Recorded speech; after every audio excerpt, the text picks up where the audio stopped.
Hello friends, स्वागत है आपका हमारे यूट्यूब चैनल परीक्षा ऑफिशियल पर। आज से हम लोग मिशन यूपीएसआई पर ध्यान देंगे। तो मिशन यूपीएसआई, ठीक है। तो इसमें यूपी स्पेशल पर हम लोग टेस्ट सीरीज चलाने जा रहे हैं, ठीक है। तो जो लोग चैनल पर नए हैं वो ज़रूर सब्सक्राइब करें। चलिए प्रश्न देखते हैं आज के हम लोग। तो पहला क्वेश्चन आपके पास ये रहा। कह रहा है Ganga river basin management and studies centre की स्थापना कहाँ की गई थी। तो अब इसमें चार ऑप्शन दिए गए हैं आपके: IIT Madras, IIT Kanpur, IIT Delhi, IIT Lucknow. तो देखिए आपका जो पहला ऑप्शन है ये तो कैंसिल ही हो जाएगा, आईआईटी मद्रास, और एक लास्ट वाला हो जाएगा लखनऊ, ठीक। और अब बचे दो ऑप्शन आपके पास, आईआईटी कानपुर और आईआईटी दिल्ली। तो ये दिल्ली भी नहीं होगा, तो बचा क्या, आईआईटी कानपुर। ये कहाँ की गई गंगा रिवर बेसिन की, आईआईटी कानपुर में। चलिए अगला प्रश्न देखते हैं हम लोग। प्रदेश को कितने रिवर बेसिन में सरकारी तौर पर बांटा गया है। प्रदेश को कितने रिवर बेसिन में सरकारी तौर पर बांटा गया है, मतलब ये पूछ रहा है कि जो प्रदेश है अपना उत्तर प्रदेश कितने रिवर बेसिन में बांटा गया है। तो 7, 8, 9, 5। तो इसमें कौन सा ऑप्शन हो जाएगा, 5, ठीक है। तो ये 5 हैं कौन कौन से, ये भी देख लीजिए आप लोग। तो पहला क्या हो जाएगा, गंगा रिवर बेसिन, दूसरा यमुना, ठीक है, और तीसरा गंगा यमुना, और एक राम गंगा जो निकलती है, ठीक है। और एक चौथा क्या हो जाएगा, गंगा यमुना, और एक ऊपर क्या हो जाएगी, घाघरा, ठीक। और एक पांचवी क्या हो जाएगी, गोमती, जो अपने लखनऊ से होकर निकलती है, ठीक है। तो ये क्या हो जाएंगे, ये 5 सरकारी बेसिन है। ये इंपॉर्टेंट सवाल है, आप लोग याद रखिएगा। चलिए नेक्स्ट सवाल देखते हैं हम लोग। अब आ गया उत्तर प्रदेश में गंगा की लंबाई क्या है। तो उत्तर प्रदेश में गंगा की लंबाई, ये स्पेशल एक राज्य में पूछ रहा है। तो चार ऑप्शन देंगे: 1450, 110, 1500, 2525। तो जो लास्ट ऑप्शन है आपका ये क्या है, यह संपूर्ण गंगा की लंबाई है। क्या है,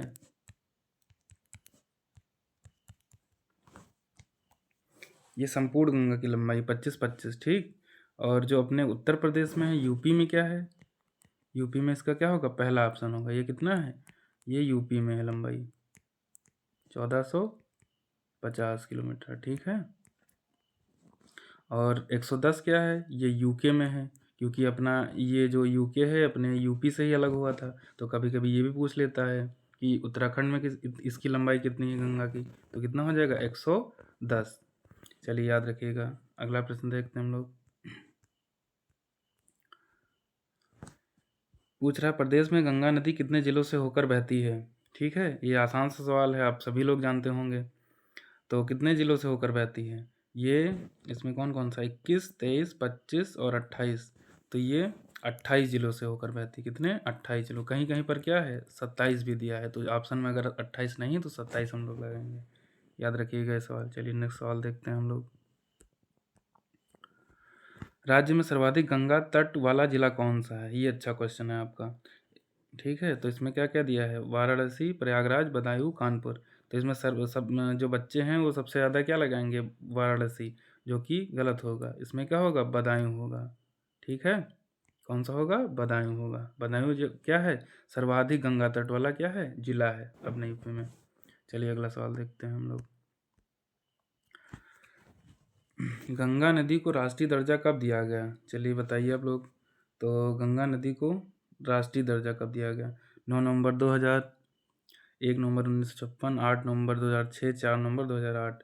तो कौन सा ऑप्शन हो जाएगा इसमें, इसमें इसका जो है डायरेक्ट क्या हो जाएगा, चौथा ऑप्शन, 4 नवंबर 2008 को क्या हुआ, राष्ट्रीय दर्जा मिला क्या इसका, गंगा नदी को क्या नेशनल रिवर घोषित किया गया। चलिए अगला प्रश्न देखते हैं हम लोग।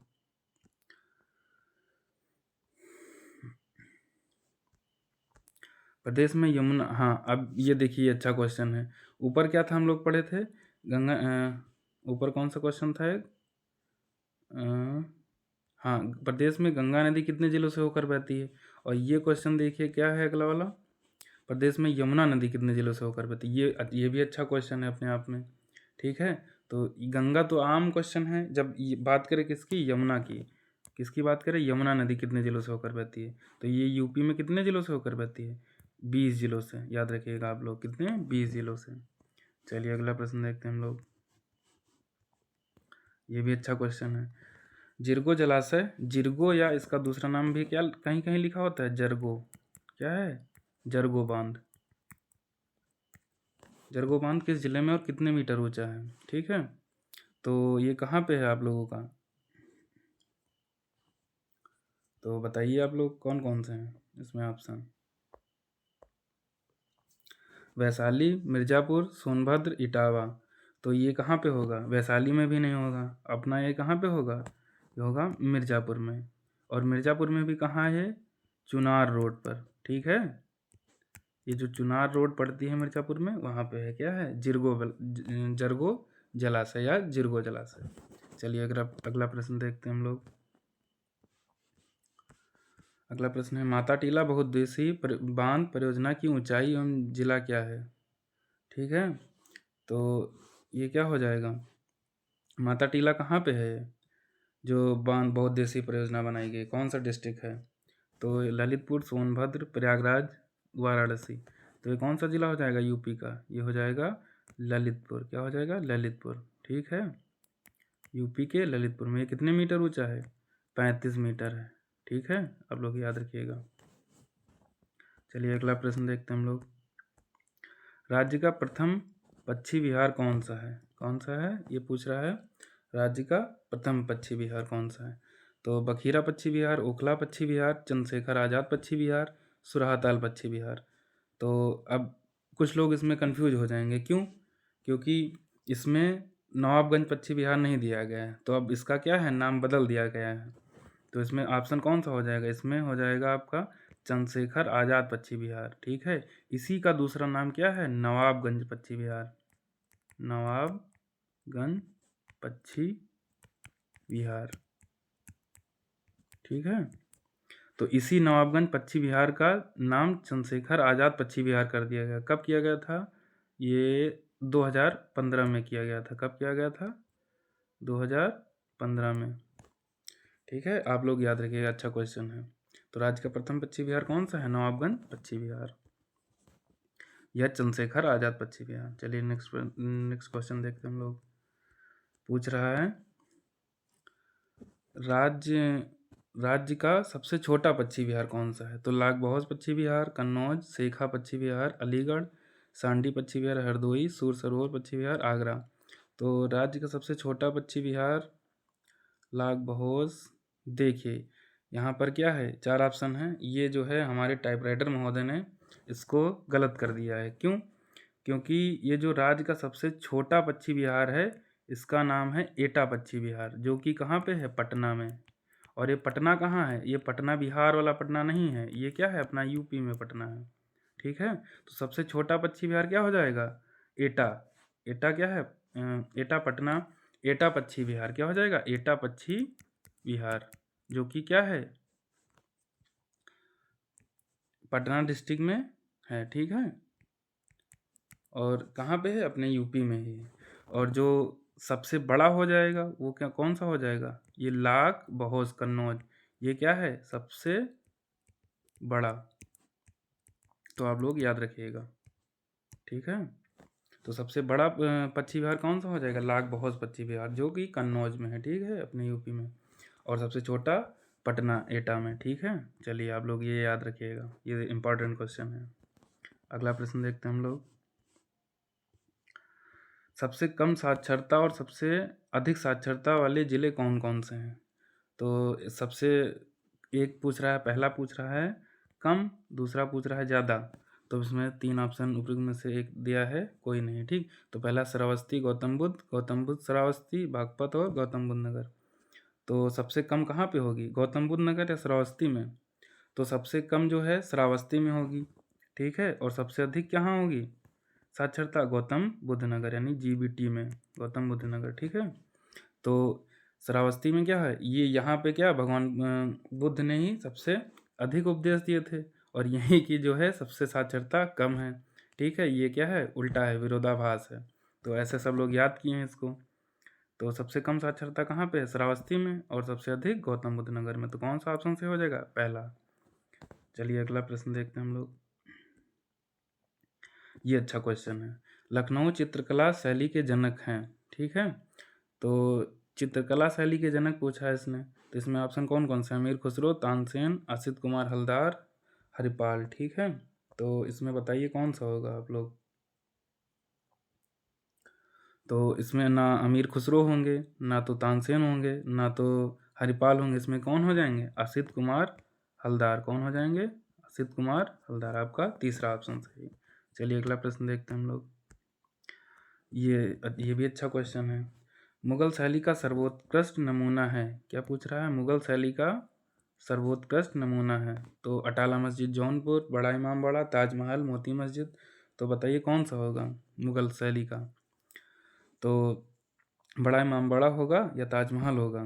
दो ऑप्शन तो आपके हट जाएंगे, तो बताइए कौन सा होगा। ये आपका ताजमहल हो जाएगा, ठीक है। चलिए अगला प्रश्न देखते हैं हम लोग। प्रदेश में संस्कृति विभाग की स्थापना कब की गई थी। संस्कृति विभाग, संस्कृत विभाग नहीं है ये, संस्कृति विभाग पूछ रहा है, ठीक है। कल्चरल पूछ रहा है, ठीक है। तो इसकी स्थापना कब हुई थी, 1857, 1957, 1960, 2000 में। तो संस्कृति विभाग की कब स्थापना हुई थी, ये हुई थी 1957 में हुई थी। कब हुई थी, 1957 में। इसका पूरा नाम क्या था, इंडोलॉजी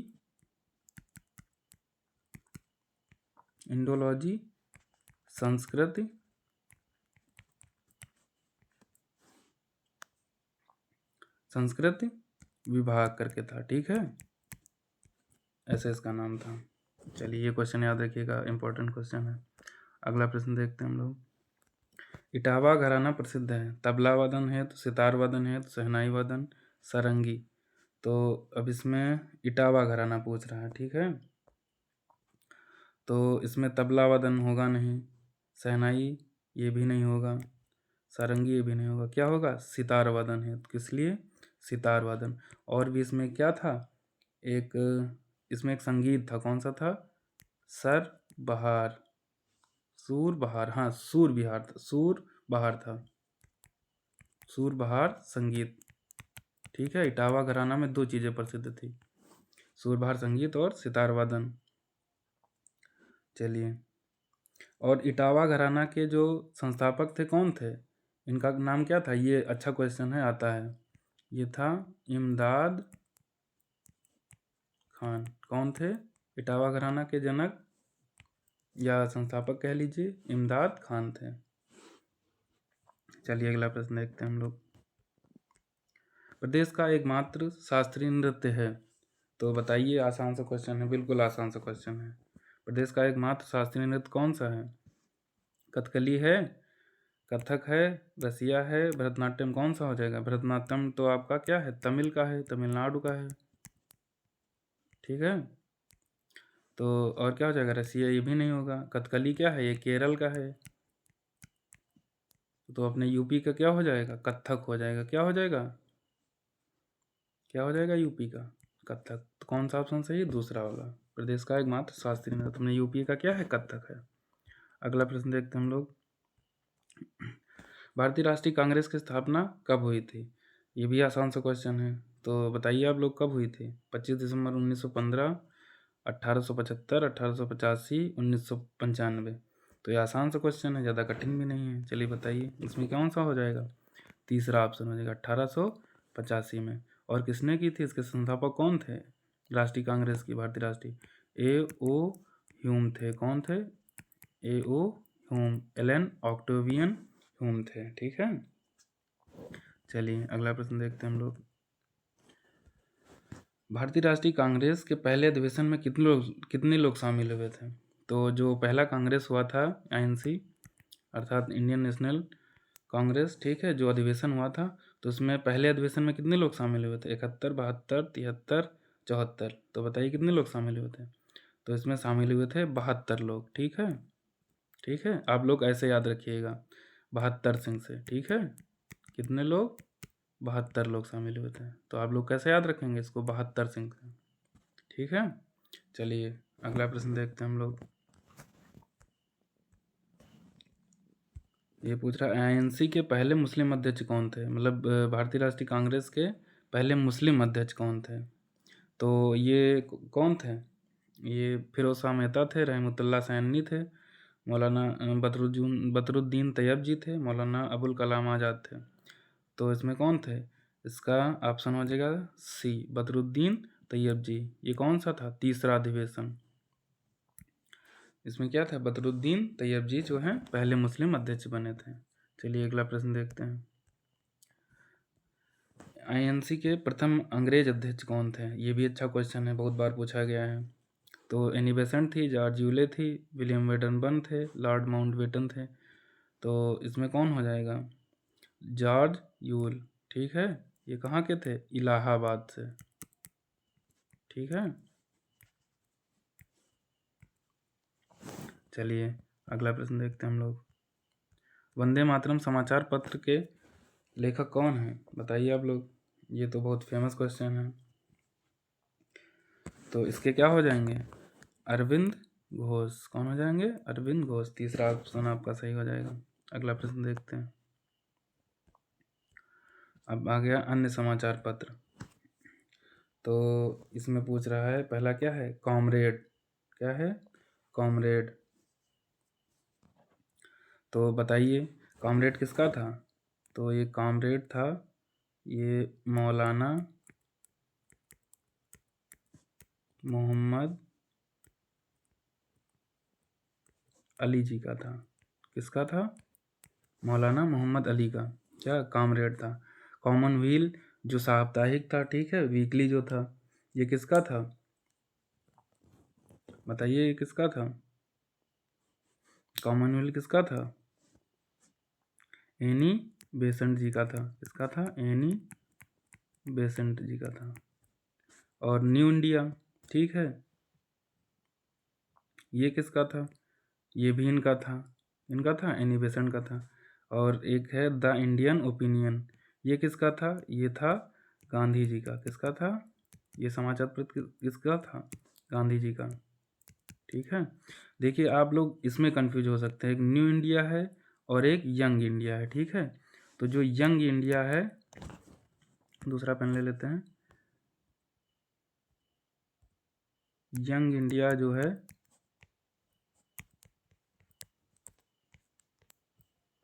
यंग इंडिया जो है, आप लोग ध्यान रखिएगा, ये किसका है, ये गांधी जी का है। जो न्यू इंडिया है वो एनी बेसेंट का है, जो यंग इंडिया है वो गांधी जी का समाचार पत्र है। ठीक है, ये इंपॉर्टेंट क्वेश्चन है, आप लोग याद रखिएगा। अगला प्रश्न देखते हैं हम लोग। कांग्रेस के लखनऊ अधिवेशन 1916 में किसने कहा था, कांग्रेस के दोनों धड़ एक साथ आए और इसके परिणाम स्वरूप कांग्रेस मजबूत हुई है। हाँ, ये भी अच्छा क्वेश्चन है, पूछा गया है प्रीवियस ईयर में। तो कांग्रेस के लखनऊ अधिवेशन 1916 में किसने कहा था, तो ये अंबिका चरण मजूमदार, दादा भाई नौरोजी, गांधी जी, एनी बेसेंट। तो ये कहा था अंबिका चरण मजूमदार ने। ठीक है,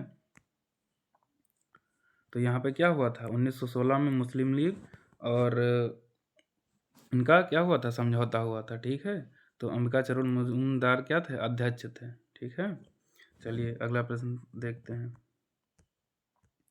अब सारे प्रश्न खत्म हो चुके हैं। अब प्रमुख वचन और नारे, आइए देखते हैं। वेदों की ओर लौटो। तो इसको, इस नारे को किसने दिया था, दयानंद सरस्वती। और जो है वेदांग की ओर लौटो, इस नारे को किसने दिया था, वेदांग की ओर लौटो, वेदांग की ओर। ये क्या, ये वाला नारा किसने दिया था, विवेकानंद जी ने। ठीक है,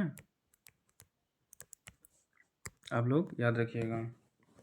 वंदे मातरम बंकिम चंद्र चटर्जी, करो या मरो महात्मा गांधी, दिल्ली चलो सुभाष चंद्र बोस, ये फेमस नारा। जय जगत, ये किसने दिया था, आचार्य विनोबा भावे ने। स्वराज हमारा जन्मसिद्ध अधिकार है, ये बहुत ही अच्छा क्वेश्चन है और बिल्कुल फेमस है। ये किसने कहा था? स्वराज हमारा जन्मसिद्ध अधिकार है, मैं इसे लेकर रहूँगा, बाल गंगाधर तिलक ने, बीजी तिलक। सारे जहाँ से अच्छा हिंदुस्तान हमारा, ये किसने कहा था? इकबाल ने। चलिए, आपके सारे क्वेश्चन हो चुके हैं। चलिए, आप लोग चैनल को सब्सक्राइब कर दीजिएगा, ठीक है, और कमेंट में बताइएगा कैसी रही क्लास आज की। धन्यवाद।